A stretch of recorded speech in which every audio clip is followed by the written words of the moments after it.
Hey everyone, and welcome to this explainer. Today, we're breaking down a truly catastrophic economic domino effect, one triggered by the geopolitical earthquake of the 2026 Iran war. We're going to look closely at how a regional conflict, happening thousands of miles away, instantly cascaded through the entire global economy. We're talking freezing supply chains, shocking financial markets, and ultimately hitting you right in your wallet. 20 million. Just take a second and hold that massive number in your head. That is the exact number of barrels of crude oil and petroleum products that flow through the world's most vulnerable maritime choke point every single day. Or, well, at least it was. Okay, let's dive into this. The core question we're answering today is just that. What actually happens when those 20 million barrels of oil literally vanish overnight? How does a military escalation across the globe instantly translate into real pain at your local gas pump and empty shelves at your neighborhood grocery store? Part 1. The choke point closes, the world's most vulnerable artery.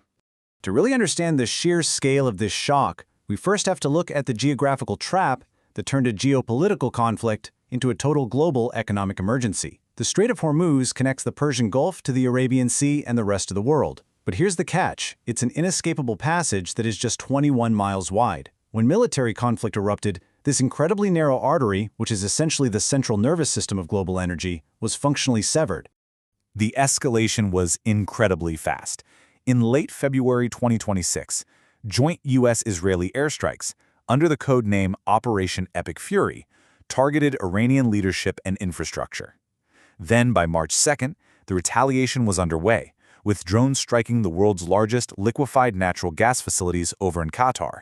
And by March 4th, the Strait of Hormuz was functionally closed to commercial shipping. Insurers, ship owners, traders, they all deemed it a complete no-go zone. A total maritime blockade was suddenly in effect. Part 2. The global energy shock. Prices surge globally. The International Energy Agency officially called this the greatest global energy security challenge in history. And the sheer scale of this disruption is just staggering.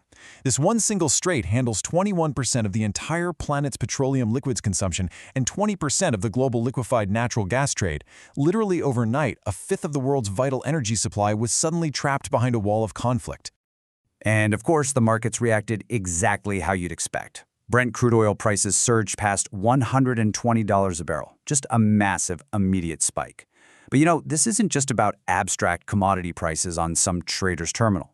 This translates directly to you. Within days, U.S. gasoline prices spiked, hitting well over $5 a gallon in states like California, taking the highest toll on everyday consumers since the absolute worst days of 2022. Now, the 1970s energy crisis was this slow, protracted era of high inflation and stagnant economic growth. But the 2026 Hormuz shock? Entirely different beast. Because our modern global economy is vastly more interconnected today, the 2026 shock was an instant global supply chain freeze. It triggered immediate market panic, proving that the incredible efficiency we've built into global shipping has actually made us way more vulnerable to these sudden stops. Part 3. The hidden fertilizer crisis. The link to your grocery bill. But you see, the energy crisis is really only half the story. This is where the shock leaps right from the gas pump to the grocery aisle. 45%. The Gulf countries don't just produce oil, they produce roughly 45% of the world's sulfur. And sulfur is a foundational, absolutely crucial commodity required to manufacture the fertilizers that literally grow the food we eat.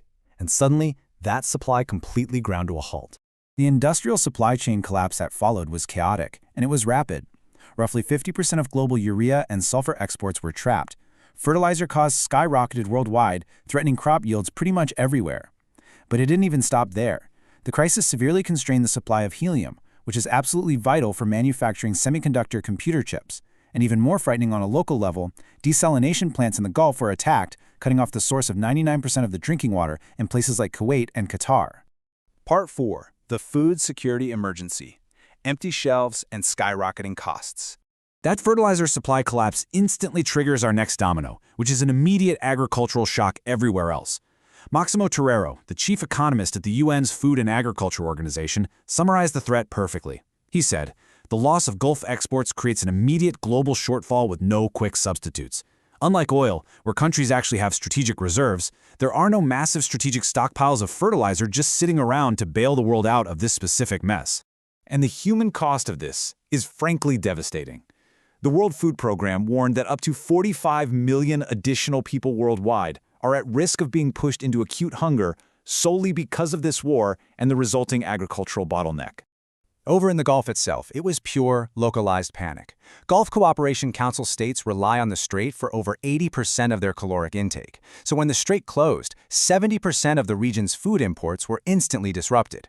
Retailers were actually forced to take the drastic measure of airlifting basic grocery staples just to keep shelves stocked, which caused consumer prices in the region to spike by up to 120%.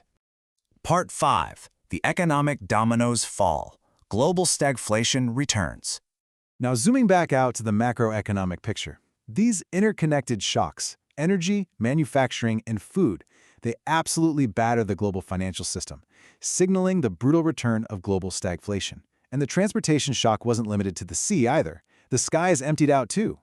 Multinational airspace closures forced massive aviation giants like Emirates and Qatar Airways into a near-total cessation of operations. The entire regional aviation sector was paralyzed, stranding travelers globally and totally disrupting air freight. In the financial markets, the panic was palpable. Look at this number, 4.46%. That was the 10-year U.S. Treasury bond yield in late March, as a massive global bond market sell-off took hold. Investors were terrified, and rightly so, of a new wave of massive global inflation.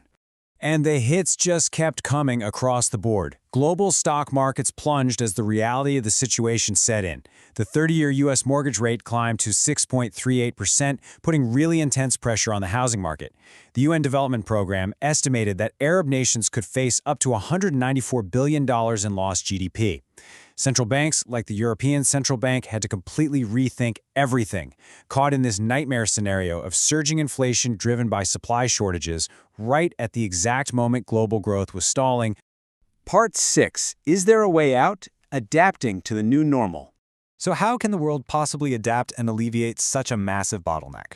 Well, there are no quick fixes, but there are some absolutely necessary structural steps. Step 1 is immediate, tapping global strategic petroleum reserves like the 1.2 billion barrels held by the IEA just to temporarily cushion the blow. But steps 2 and 3, those are about long-term survival.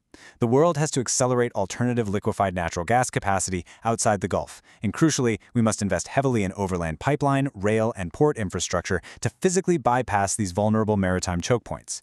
Basically, the entire global supply chain has to be fundamentally rewired. I want to leave you with this final provocative thought today. If a single 21-mile-wide strait can instantly crash the global economy, spike your grocery bill, and totally freeze global financial markets, just how fragile is our future? It's a question every world leader, economist, and everyday consumer must now face. Thank you so much for joining me for this explainer. Keep questioning, keep learning, and I'll see you next time.